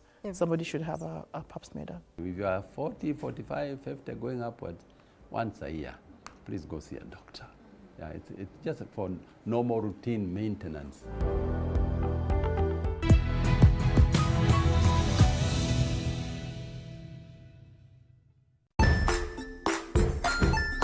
Hey there, friends. Welcome to Kids on the Block, where fun and imagination come alive. We dive into magical world filled with exciting adventures and awesome friends. What position were you in? I was number 2. What position were you? Number 1. He decided to cross the bridge by his house and look for food on the other side. We're going to do half cup of chocolate chips, and the other one, we're going to do half cup of the blueberries. So, grab your imagination hats and get ready to explore with us. Join us every Saturday at 9 a.m. for new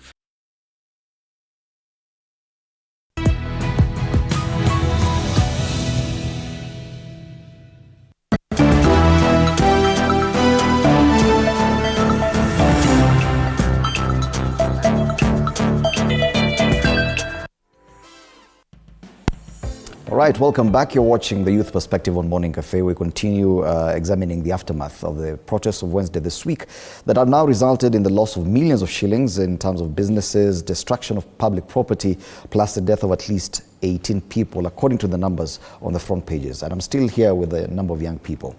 And the risk now that the youth face is that you're being accused of doing so many different things. I've seen a narrative that this is a tribal led demonstration from a particular side of the country. One community is just causing chaos in the city. I've seen accusations that Kenyan youth are trying to effect a regime change unconstitutionally. The fact that they're saying you're not clear about what you're talking about, that yes, you expressed intention was to commemorate those who lost their lives last year, but now you're talking about other issues, including chanting one time on the streets. And Kelvin, those are correct and true. They are factual, that what we had on the streets was not really clear. Do you agree that to some extent the young Kenyans may have lost track on what they're agitating for, or do you think what they're doing is still in tandem with the initial intention? These are the best of times and the worst of times. Best of times because the youth of this country will now rewrite the narrative of Kenya once and for all. The worst of times because we are experiencing destruction of property, we are losing many young people, but that's what comes with the revolutions. Permit me take you back to time. You will observe that before the protests, we had young people going live on their social media realms trying to express their views ahead of the 25th protests. I saw some young people, ladies and gentlemen, say that tomorrow I'm going to die and I'm going to die because of my country. I'm going to die because this country that I call home has done this and that to me. When we experience such utterances, especially from the youth who are also Kenyans, who have IDs, who will be voting, and others who even voted, then we realize that something is not correct with our country. Their concerns are very genuine.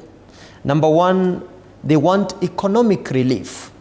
They have finished school, there are no jobs, and even those ones who are getting jobs, they're getting jobs behind the curtains.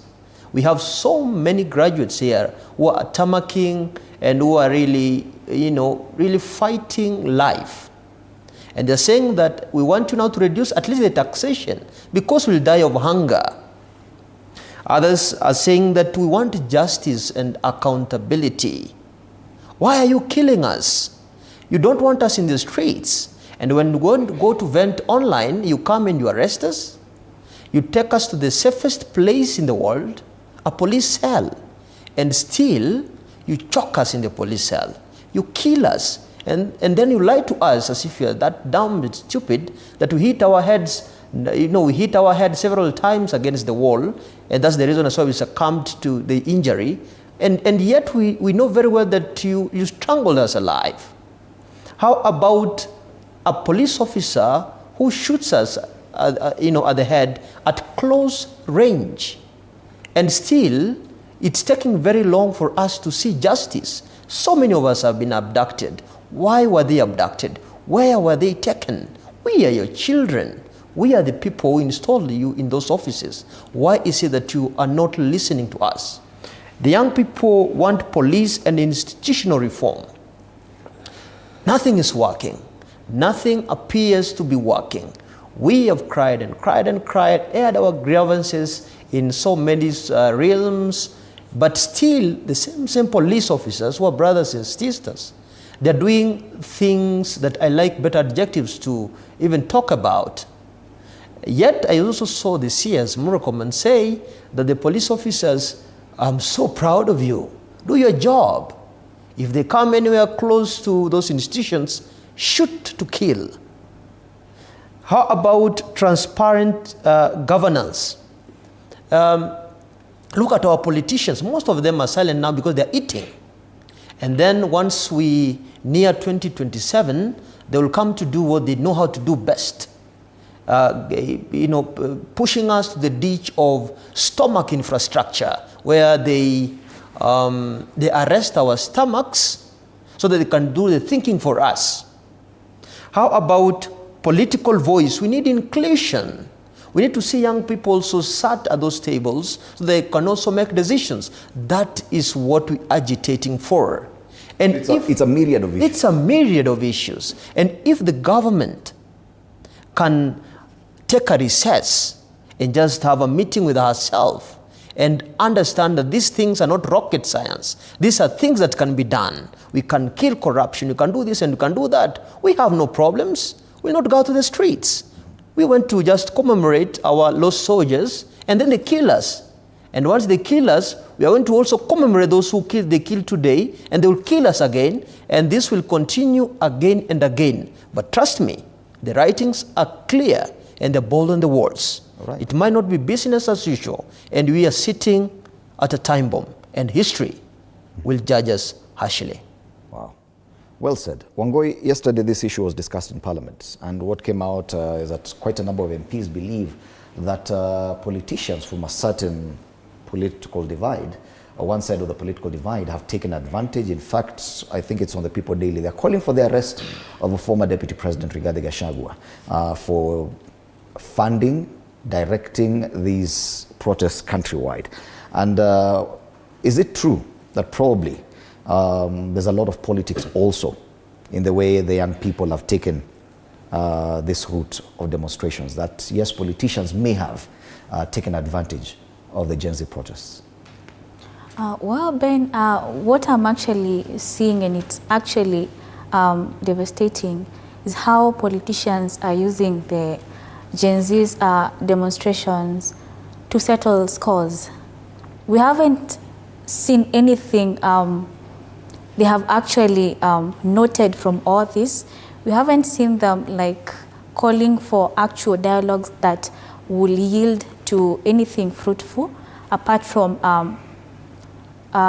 settling scores. As Dennis said, Gachagua exited the government quite a long time ago. Why is he still being pointed out as an issue to this demonstration? And actually, government deformity has actually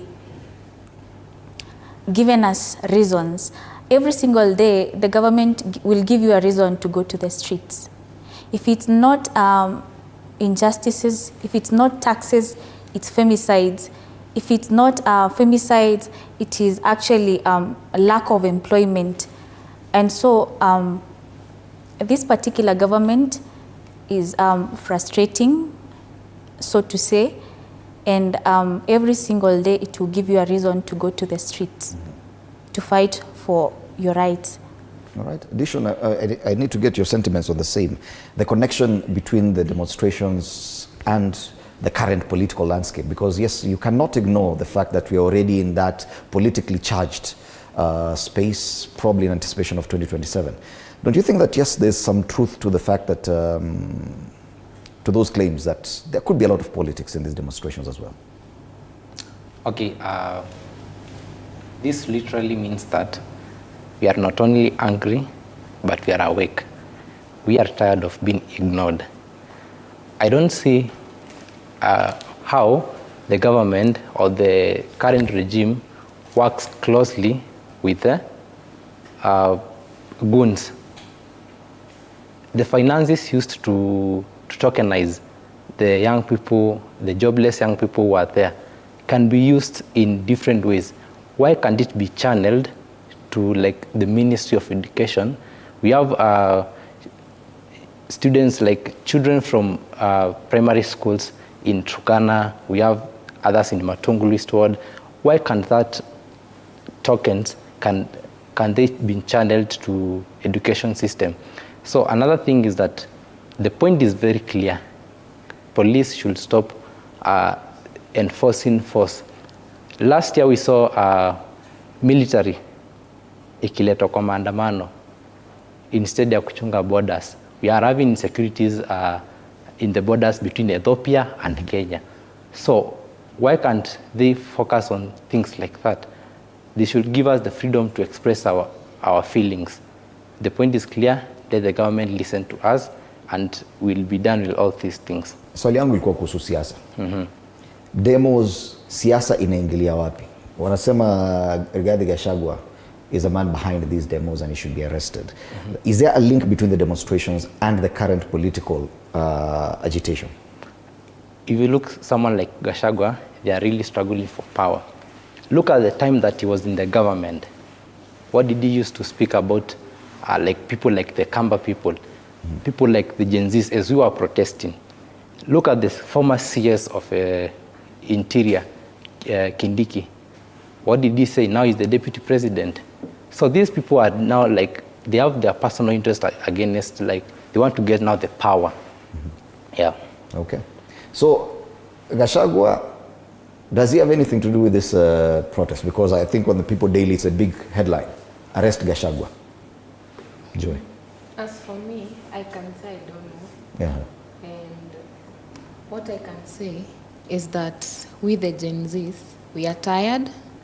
And yes, we are looking for change, but we are no longer afraid of dying. And we are fearless, and we are going to address our issues and be the voice of the voiceless. And you said earlier that you're still leaderless, and that's a concern, that probably you should come up with a leader.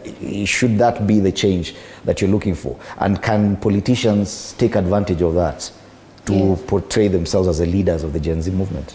Yes, but we are going to be so wise coming 2027. Yeah. What will be so different? And because leaderless, rudderless, tribeless, but you've left a gap where politicians are trying, which politicians are trying to fill. Everyone is claiming now that Gen Zs are on their side. Yeah? You may have noticed that. And probably that's why there are accusations back and forth.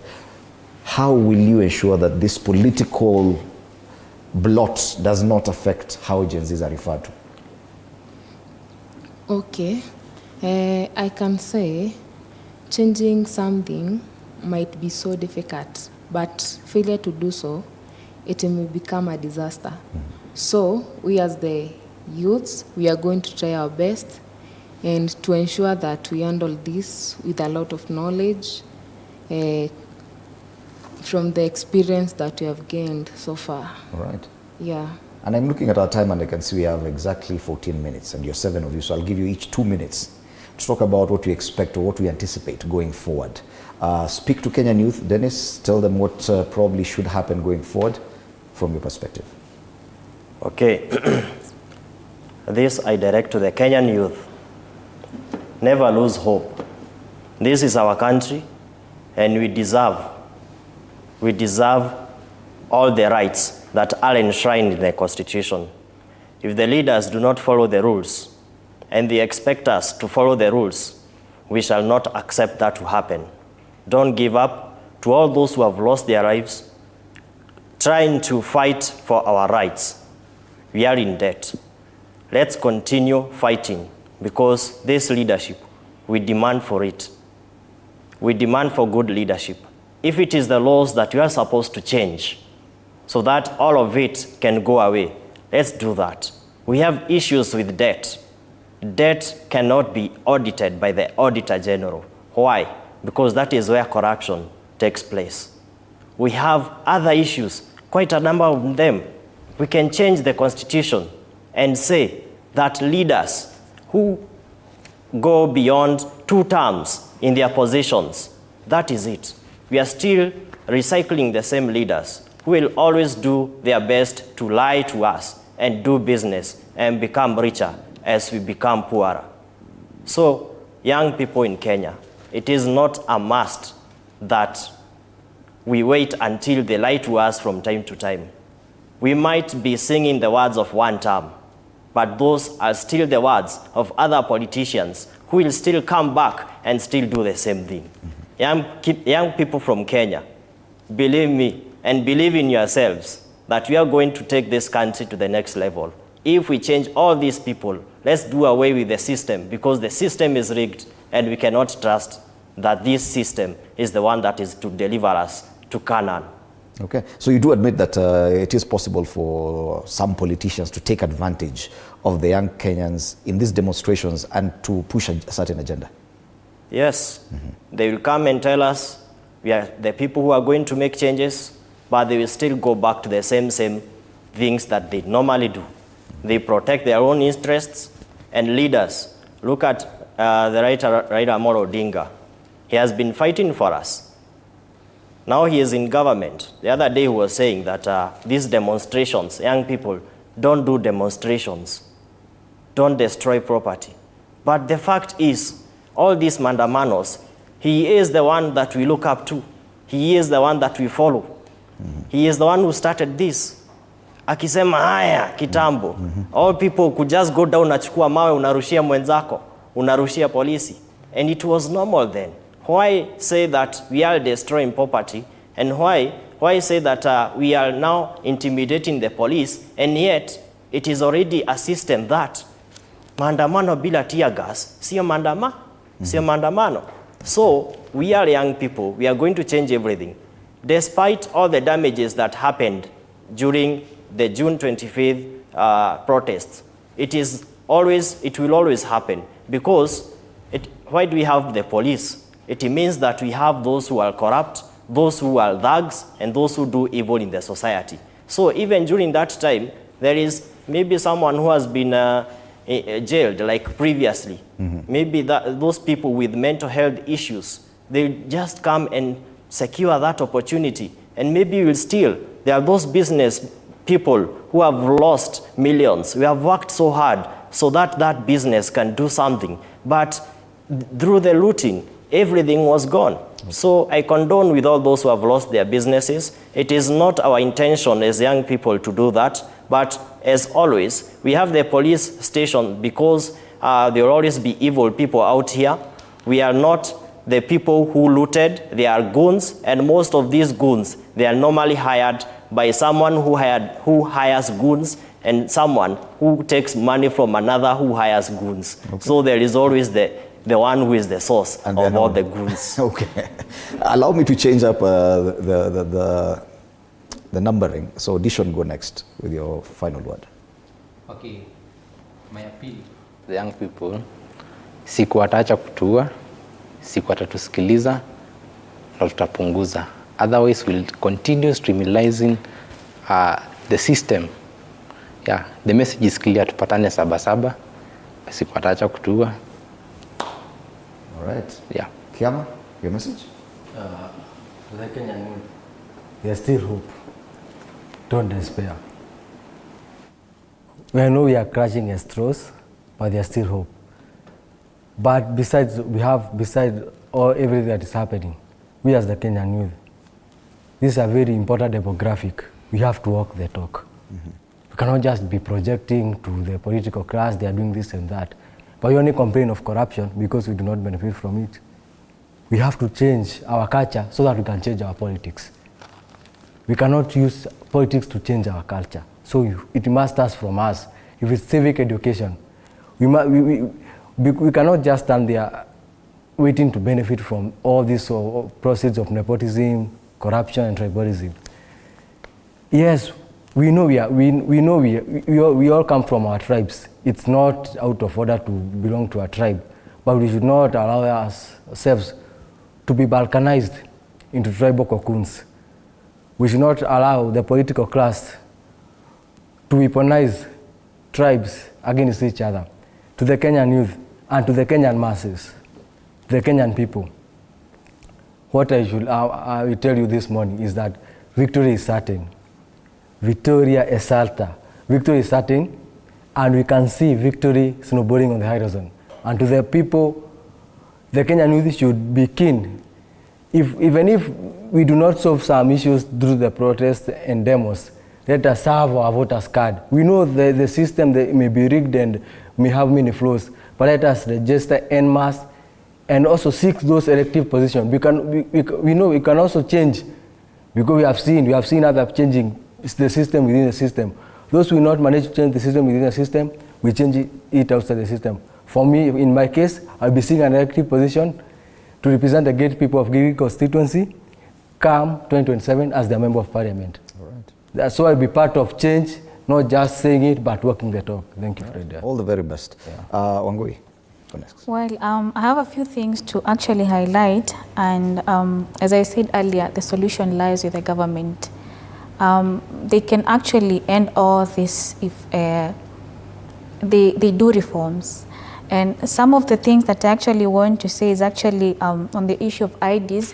There is a problem at the DO's office. Youths are not able to access their IDs as fast as possible. And us being youth leaders, uko mashinani, it is hard to help these youths without IDs. Yeah, so the Ministry of, I believe it's the Ministry of Interior and National Administration should look into that. Secondly, the government should stop recycling retired civil servants, while actually those positions should be filled with youths that are learned and jobless. They should give us our space in the government. They should offer us employment. It is sad to see someone at the age of 70 coming back to represent me as a youth. I believe a fellow youth knows what I am going through much more than an old man who is after basically maybe power and a paycheck. Also for the youths, we should stop being used to bring ourselves down. All those goons out there, vumilieni, we are fighting for you actually. We want you to have better lives. We want you to be able to set up a small business that will fund you and sustain you in the long run.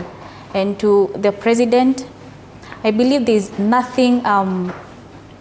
actually nothing deterring you, stopping you from becoming the best president and leaving a good legacy. Listen to us. We do not want to see more bloodshed, but again, at the end of the day, If the pressure forces us to the street, we go. Ikibidi inabidi. Yeah. Joy, you go next. Okay, mine is so simple. They told us that we should listen more than we talk. But at this point, we are tired and we are going to do the opposite until our voices are heard. So, the government should understand our issues and address them. Failure to do so, we are going back to the streets. We are not afraid of dying. And we are going to do this with a lot of confidence and bravery.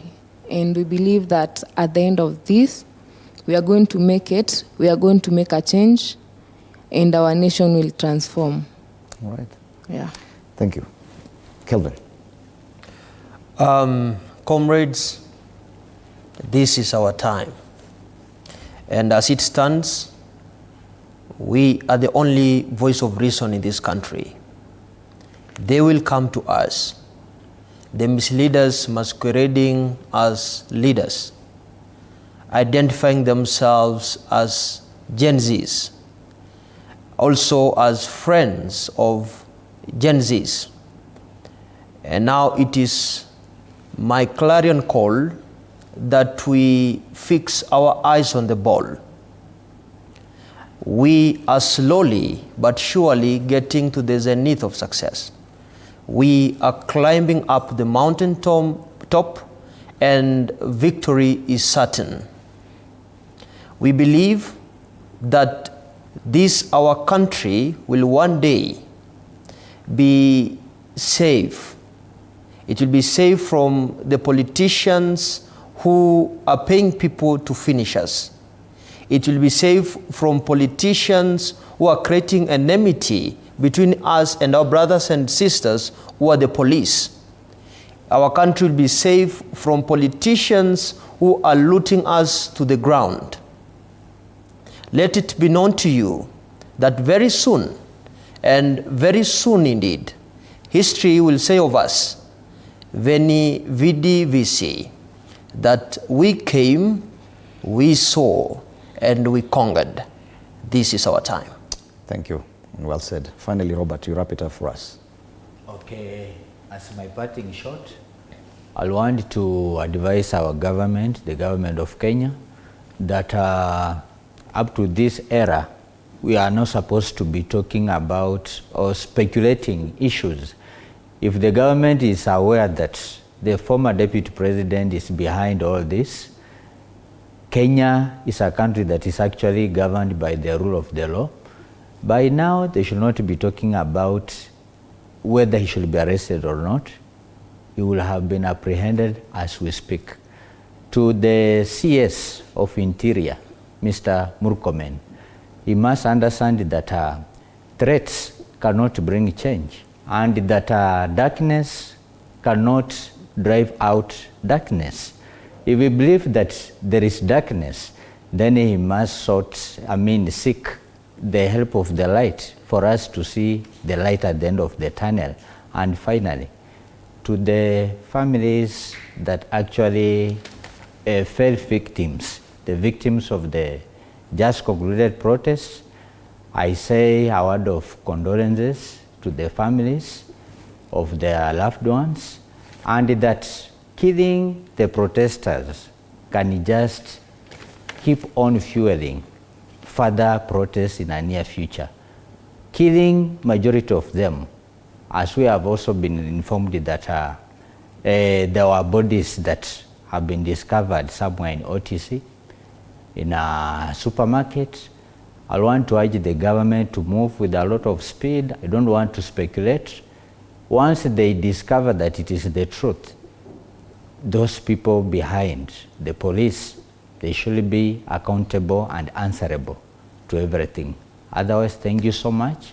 All right. And as I said, I'm Robert Makoha Wangoho, Bunge la Mwananchi Nakuru County, and the Member of Parliament aspirant Nakuru Town West come the year 2027. Thank you so much. All right. Thank you so much, Robert Makoha Wangoho, President Bunge la Mwananchi Nakuru, Dennis Kariuki, President Emeritus African Nazarene University, Kelvin Namacho, the CEO Edulite International, Dishon Mutua, MCA aspirant Matungulu East Ward, Joy Mwenda, youth leader, Githoko Kiama, also a youth leader, and Wangui Njamiu, also a youth leader. Thank you so much for your time and for your perspectives on Morning Cafe today. Yes, the headlines today are not so bright. Tears and losses, that's the front page of the Daily Nation. Chaos, aftermath, deaths rise to 15. Other dailies put it at 18, and the expectation is that the number will rise. Deaths and destruction, that's the front page of the Standard. And on the People Daily, they talk about MPs demanding for the arrest of former Deputy President Rigathi Gachagua. That has been the discussion this morning, and of course that discussion will continue. After the break, we switch gears, talk about SMEs. Arno Dida, my colleague, will be in studio to direct and have that conversation with a guest. Plus, remember, it is a Feel Good Friday, and so DJ Granite is in the house. Be ready for some good music. My name is Indimuli. Have a lovely weekend.